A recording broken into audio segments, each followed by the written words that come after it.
નમસ્કાર, good evening. પહેલાં તો રાજકોટ વેકરિયા પરિવારનો હું હૃદયપૂર્વક આભાર માનું છું કે જેને મને પરિવાર રત્ન તરીકે સન્માનિત કર્યો. આ જ પ્રસંગે આ સન્માન હું મારા કુટુંબ, મારા પરિવાર, મારા માતા પિતા જે અહીંયા બેઠેલા છે એને વંદન કરું છું કે જેની પ્રેરણા અને યોગદાનથી હું એક આ પોઝિશન ઉપર કાર્ય કરી રહ્યો છું. હું ટૂંકમાં માહિતી આપી દઉં તો હું પારુલ યુનિવર્સિટી જેમ કીધું કે જે વેસ્ટર્ન ઇન્ડિયામાં સૌથી મોટામાં મોટી યુનિવર્સિટી છે અને ત્યાં 67,000 કરતાં વધારે વિદ્યાર્થીઓ અભ્યાસ કરી રહ્યા છે. એમાંથી 32,000 વિદ્યાર્થીઓ એન્જિનિયરિંગના છે અને આ એન્જિનિયરિંગ ફેકલ્ટીઝને હું ડીન ઓફ એન્જિનિયરિંગ તરીકે લીડ કરી રહ્યો છું. મિત્રો, કારકિર્દી માર્ગદર્શન સેમિનાર અથવા કારકિર્દી માર્ગદર્શન માટે હું થોડું બોલું, મને બહુ ખૂબ ઓછો સમય આપ્યો છે, જેના માટે ખરેખર 1 કલાક કે 2 કલાકનો સમય જોઈએ.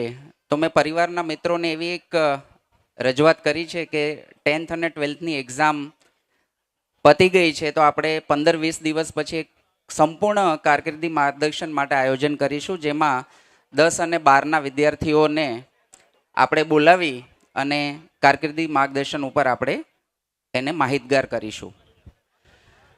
તો ખાસ કરીને 10th અને 12th પછી શું કરવું, બધાને હંમેશા એ જ સતત મા બાપને ચિંતા રહેતી હોય છે કે 10th પછી એ ગ્રુપ લેવું, બી ગ્રુપ લેવું, 12th પછી સારા પર્સન્ટેજ આવે તો એન્જિનિયરિંગ કરવું, મેડિકલ, બી ગ્રુપ હોય તો હોમિયોપેથી, આયુર્વેદિક. તો કારકિર્દી માટે ઘણા બધા ઓપ્શન્સ રહેલા છે. ઘણા બધાને ગવર્મેન્ટ જોબ માટેની તૈયારીઓ કરતા હોય છે, જીપીએસસી, યુપીએસસીની તૈયારીઓ કરતા હોય છે. ઘણા બધા બિઝનેસની તૈયારીઓ કે ભાઈ ભણીને મારે પોતાના બિઝનેસમાં જે પોતાનો વારસાગત બિઝનેસ હોય છે. તો પ્રોફેશનલ કેરિયર છે એ 3-4 પ્રકારે વિકસાવી શકાય છે. પહેલું તો વારસાગત, કે તમે સોની કામ છે કે જે વારસાગત, જે એના પિતા કરતા હોય છે ને આગળ એ કરતા હોય છે, એક એવું પ્રોફેશનલ કેરિયર બને છે. બીજું પ્રોફેશનલ કેરિયર સ્કિલ બેઝ બને છે કે જેમાં ક્રિકેટ, સિંગિંગ, કે જે પોતાનું પાસે ખુદ આવડત હોય કે જે 1000માંથી 1 પાસે હોય છે અને એ દિશામાં કેરિયર આગળ વધે છે. અને ત્રીજું કેરિયર હોય છે એજ્યુકેશનથી આવે છે, જે વકીલ, ડૉક્ટર અને એન્જિનિયર બનાવે છે. તો હું ટૂંકમાં માહિતી એન્જિનિયરિંગની આપું એના કરતાં મારે કોઈ બધા લોકોને અત્યારે સોશિયલ મીડિયા દ્વારા ખબર જ છે કે કેટલા ઓપ્શન્સ રહેલા છે 10th અને 12th પછી. પણ અત્યારની જે કોમ્પિટિટિવ યુગ, જે હરીફાઈનો યુગ છે, એમાં શું જરૂર છે ખાસ કરીને, તો એ સ્કિલ બેઝ એજ્યુકેશન, જે અત્યારે આપણા ઇન્ડિયાના એજ્યુકેશન સિસ્ટમમાં સૌથી મોટામાં મોટી ખોટ હોય તો સ્કિલ બેઝ એજ્યુકેશનની છે. આપણે હંમેશા વિદ્યાર્થીઓને એક્ઝામિનેશન માટે પ્રિપેર કરીએ છીએ, આપણે એને યાદ રાખવા માટે પ્રિપેર કરીએ છીએ, પણ ક્યારેય આપણે એને જે ભણ્યા છે એનો ઉપયોગ ક્યાં કરવો એના માટે ક્યારેય આપણે પ્રિપેર કરતા નથી. અને અત્યારે હરીફાઈના યુગમાં દર વર્ષે 6 લાખ એન્જિનિયરો બહાર પડે છે આખા ઇન્ડિયામાં. અને બધા પેપરમાં વાંચતા હશો કે ઘણા બધા એન્જિનિયરોને જોબ મળતી નથી. તો કારણ એક જ છે કે ડિગ્રી હોવી જરૂરી નથી. ડિગ્રી તો હશે જ, પણ તમારી પાસે સ્કિલ કેટલી છે. તો સ્કિલ બેઝ એજ્યુકેશન, અત્યારે સરકારે એક નવી પોલિસી લાવેલી છે, NEP 2020. NEP 2020 it is called national education policy. આ પોલિસીમાં એ જ કહેવું છે તમે કુશળ બનો, ડિગ્રી સાથે કુશળ બનો. ડિગ્રી તો બધા પાસે હોવાના છે, બધાને 90% હોવાના છે, પણ તમારી પાસે ડિફરન્શિએટ શું છે. અને અત્યારે જે કંપની અમે એન્જિનિયરો બનાવીએ છીએ, હંમેશા કંપની અમને એવું કહે છે કે ઇન્ડસ્ટ્રી રેડી એન્જિનિયર બનાવો. તો ઇન્ડસ્ટ્રી રેડી એન્જિનિયરનો મિનિંગ શું છે કે આજે એ ડિગ્રી મેળવે છે, કાલે એ ઇન્ડસ્ટ્રીમાં કામ કરવા માટે રેડી હોવો જોઈએ. પણ એ ખરેખર થતું નથી અને એ જ આપણી એજ્યુકેશન સિસ્ટમની મોટામાં મોટી ખોટ છે. તો અત્યારે જ્યાં એડમિશન તમારે લેવું છે ત્યાં ખાસ કરીને એનું જે ભણતરનો અભ્યાસ, જેને અમે કરિક્યુલમ કહીએ છીએ, એ કરિક્યુલમ ઇન્ડસ્ટ્રી રેડી છે કે નહીં. બીજું 360 ડિગ્રી એજ્યુકેશન બધા લોકો વાત કરે છે, તો 360 ડિગ્રી એજ્યુકેશન શું છે? ખાલી સિલેબસ ભણાવી દેવો એ પૂરતું નથી. સિલેબસ સિવાયની જે શું વસ્તુઓ કરાવે છે કે ઘણીવાર એ કુશળતા માટે, સ્કિલ માટે કોઈ ગ્લોબલ સર્ટિફિકેશન થતા હોય છે, કોઈ એક્સ્ટ્રા એફર્ટ્સ થતા હોય છે, અને ઘણી બધી સ્કિલ્સ એવી છે કે જે સિલેબસમાં ઇન્ક્લુડ હોતી નથી, અને એ સ્કિલ્સને એક અલગ કોર્સ દ્વારા કરાવવામાં આવે છે. તો જ્યાં સ્કિલ બેઝ એજ્યુકેશન છે ત્યાં તમારે એડમિશન લેવું જોઈએ. ખાસ કરીને કરિક્યુલમ ઇન્ડસ્ટ્રી રેડી છે. એન્જિનિયરિંગ કોર્સ છે એ 4 વર્ષનો કોર્સ બધી જગ્યાએ છે, પણ એ એન્જિનિયર કઈ રીતે બનાવવામાં આવે છે એ વસ્તુ બહુ મહત્ત્વ ધરાવે છે. આપણે કોઈ પણ જગ્યાએ એડમિશન લઈ લઈએ છીએ, પછી પ્લેસમેન્ટ હોતું નથી. પ્લેસમેન્ટમાં સૌથી પહેલી ડિમાન્ડ હોય છે સ્કિલ, પર્સન્ટેજની નથી હોતી. ખાલી 60% માગે છે, વધારે નથી માગતા. 60% હોવા જોઈએ. તો 60% તો કોઈ પણ વ્યક્તિ લઈ આવી શકે છે, પણ 60% મેળવ્યા પછી શું સ્કિલની રિક્વાયરમેન્ટ છે કંપની માટે, એ જો નહીં હોય તો ખરેખર અભ્યાસ જે 4 વર્ષનો છે એ નકામો જશે. તો આ ટૂંકા ગાળામાં ખાલી એ જ કહેવા માગું છું કે 10th અને 12th કર્યા પછી એને કયા દિશામાં એની રુચિ શું છે. ખરેખર તો રુચિ આપણે પૂછીએ છીએ વિદ્યાર્થીઓને, પણ એને ખબર નહોતી, કારણ કે આપણે એવું એક્સપોઝર આપ્યું જ નથી.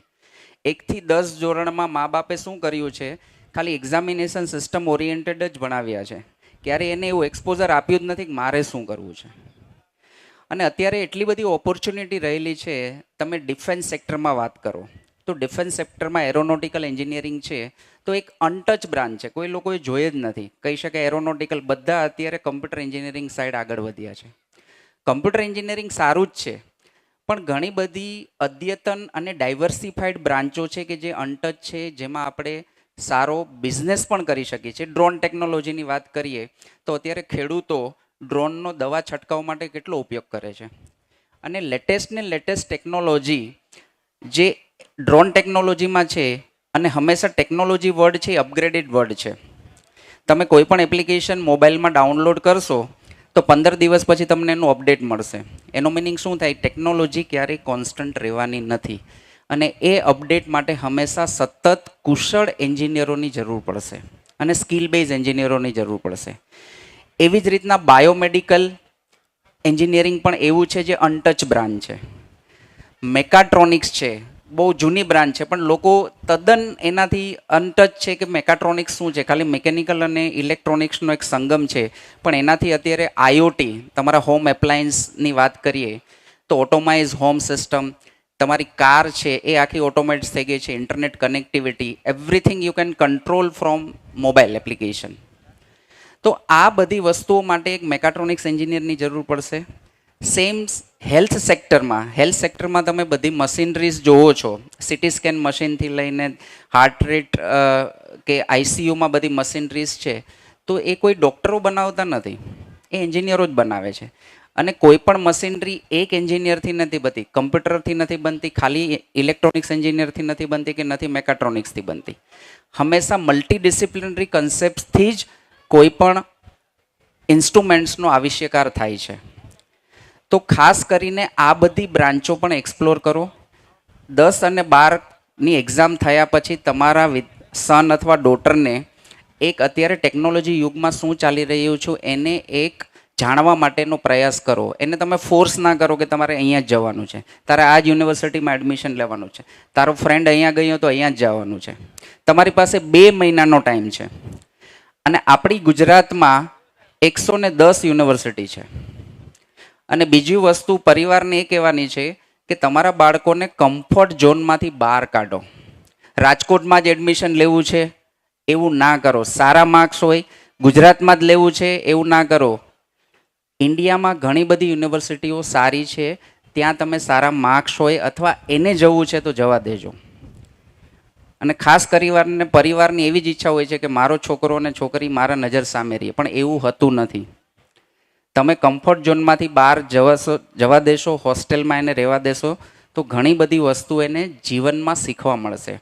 અને અત્યારે હું એક છેલ્લો પોઈન્ટ કહેવા માગીશ કે શિક્ષણ સિવાયની જે જીવન મૂલ્યની વસ્તુઓ છે, અહીંયા વ્યસનની વાત કરી, અમારે ત્યાં 67,000 વિદ્યાર્થીઓ છે, હું દુઃખ સાથે કહેવા માગું છું કે રોજ અમારી પાસે કેસીસ વ્યસનના એટલા આવતા હોય છે, ડિપ્રેશનમાં એટલા લોકો જતા હોય છે, સુસાઇડ એટેમ્પ થતા હોય છે હોસ્ટેલમાં, અને ઘણા બધા સુસાઇડ કરી પણ લે છે.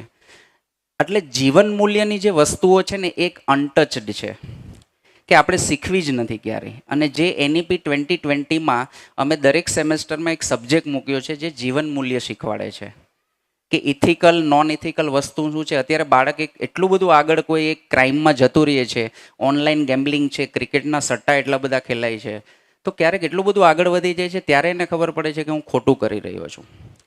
તો ખાસ કરીને આ બધી વસ્તુઓના કંટ્રોલ માટે એક પારિવારિક ભાવના વધારવી તમારા બાળકો જોડે, જેમ કૌશિકભાઈએ કીધું એ રીતના રોજ તમે એની જોડે વાતો કરો, રોજ એની સાથે. કારણ કે બાળક છે, જ્યારે મારી પાસે કોઈ કેસ આવે ને એટલે એમ કહું હું તારા પપ્પાને ફોન કરીશ પહેલાં, તો સૌથી પહેલાં એ જ આવે કે સર તમારે જેને ફોન કરવો હોય કહેજો, મારા પપ્પાને ફોન ના કરતા, મારા મમ્મીને આ વસ્તુ નહીં કહેજો.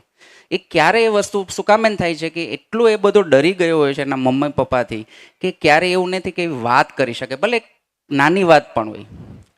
તો એક આ વસ્તુ આપણા પરિવારમાંથી, જે ડેવલપ કન્ટ્રીમાં, તમે ડેવલપ કન્ટ્રીમાં જશો, મેં 15થી 16 કન્ટ્રીઝ વિઝિટ કર્યા છે, એમાં યુનિવર્સિટી, તો ત્યાંની એજ્યુકેશન સિસ્ટમ છે, ત્યાંની તો લોકો ખુલીને વાત કરે છે કે મારી સાથે આ પ્રોબ્લેમ છે, મને આ થયું છે. કદાચ 2 મિનિટ માતા પિતાને પણ દુઃખ થશે, પણ એ ખુલીને વાત કરશે તો એનું સોલ્યુશન આવશે. પણ જો ખુલીને વાત નહીં કરે તો એ કોઈ પણ ખરાબ પગલું ભરશે, અને એ ખરાબ પગલું ભર્યા પછી આપણા હાથમાં કોઈ વસ્તુ નહીં હોય. તો આ તકે હું વધારે તમારો સમય નહીં લઉં, પણ હું ચોક્કસ કહીશ કે આપણે એક કારકિર્દી માર્ગદર્શન સેમિનાર વેકરિયા પરિવારના બેનર હેઠળ જ રાજકોટના જે વેલફેર ટ્રસ્ટ છે એના અંડરમાં એક આપણે આયોજન કરીશું, અને આપણા ખાસ વેકરિયા પરિવારના બાળકો માટે કરીશું. જે આ લોકો મને સમય આપશે એ હું 1 કે 2 કલાક માટે સ્પેશિયલ વડોદરાથી આવી અને કોઈ પણ માહિતી આપણે જરૂરિયાત હોય, સેકન્ડ એડમિશન માટે પણ કોઈ પણ વસ્તુની રિક્વાયરમેન્ટ હોય, હું પારુલ યુનિવર્સિટીમાં ડીન ઓફ એન્જિનિયરિંગ, તમે ત્યાં આવીને કહેજો કે વિપુલ વેકરિયાને મળવું છે, તો મને મારા ઓફિસ બતાવશે. એવું નહીં કે પારુલ યુનિવર્સિટી, તમારે કોઈ પણ જગ્યાએ કાંઈ પણ માહિતીની જરૂર હોય તો એની ટાઈમ હું તમારા માટે હેલ્પ કરીશ. Thank you everyone.